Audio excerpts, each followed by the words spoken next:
Welcome back to the IBFP. Here's your host, Boxing Nuke. Welcome back, fight fans. Welcome back. Let's get into it. Danny the Miracle Man Jacobs versus Sergiy Derevyanchenko. Let's just get into our prediction and who we believe will win this fight for the vacant IBF world title. Now let's break down Sergiy Derevyanchenko. Sergiy Derevyanchenko has 12 wins, no losses with 10 knockouts. He had a very good and extensive amateur record and career.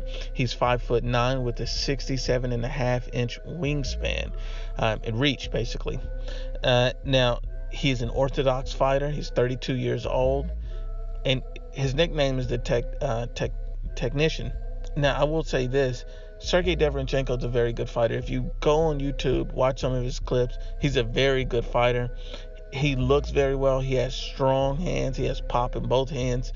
The only thing and the only knock against Sergiy Derevyanchenko, he's never been in an actual fight with an elite level fighter or a top level guy. The last two fights he came in basically stoppage wins against Teriano Johnson and Jashawn Johnson. And yes, they were entertaining fights, but much like a Charlo brother, he hasn't really fought anyone at an elite level.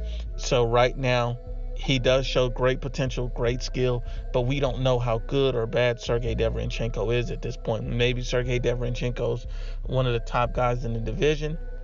Maybe he's not, but he has not fought anyone legitimate at this point to rank above Danny Jacobs, to earn favor over Danny Jacobs. We haven't seen him use multiple styles or multiple facets. And so that's why in this prediction, I believe Danny Jacobs wins a 12-round unanimous decision. But ultimately, my prediction will go towards Daniel Jacobs with a stoppage in the 9th round. Daniel Jacobs has 34 wins, 2 losses, 29 knockouts, and he's been stopped once against a Dmitry Pirog, and that was in 2010. There was a lot of circumstances surrounding that potential knockout loss. His grandmother had just recently passed away, and he had an undiagnosed version of cancer that he was dealing with. And so these are things that I believe contributed to that. He's not had a knockout loss since then. He was actually the first fighter in a long time to go 12 rounds with Gennady Golovkin. A lot of observers thought that was a draw or that he won. And then after that, he's fought Luis Arias, Sergiy Derevyanchenko, and beat both of those guys over a 12-round unanimous decision.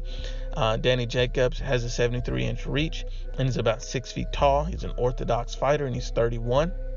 Now, you have to look at it like this. Daniel Jacobs, in my opinion, it's him, Daniel Jacobs, Triple G, and Canelo Alvarez are the 3 best middleweights in the middleweight division right now. I believe all 3 of those guys going back to back to back would make the middleweight division the hottest division there is in boxing.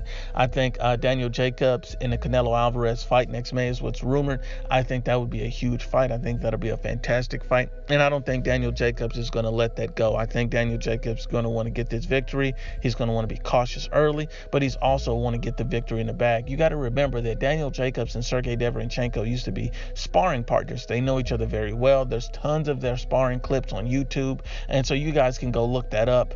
Google it if you need to.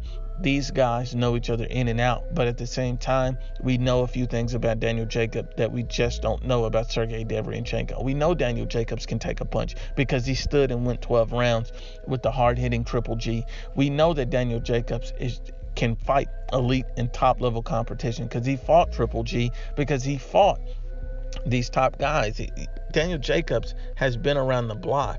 We know that Daniel Jacobs has power in both hands because he beat Peter Quillin in a first-round knockout where people thought that he would either lose that fight or Peter Quillin would give him all that he wanted or more. We know that he still has pop because Luis Arias was running from him the whole fight after feeling his power. Sergiy Derevyanchenko got dropped in the 12th round, and I felt like Danny was looking for a knockout in that fight instead of just boxing his regular fight. And that's something that he admitted that he made that mistake of too, but he still dominated Derevyanchenko. So let's not get things wrong, because no A-level fighter is going to look fantastic in every fight. Part of the fight game is getting the fights won, finding a way to win. But that is my prediction. Daniel Jacobs wins by stoppage late in the fight. Once again, it's the IBFP.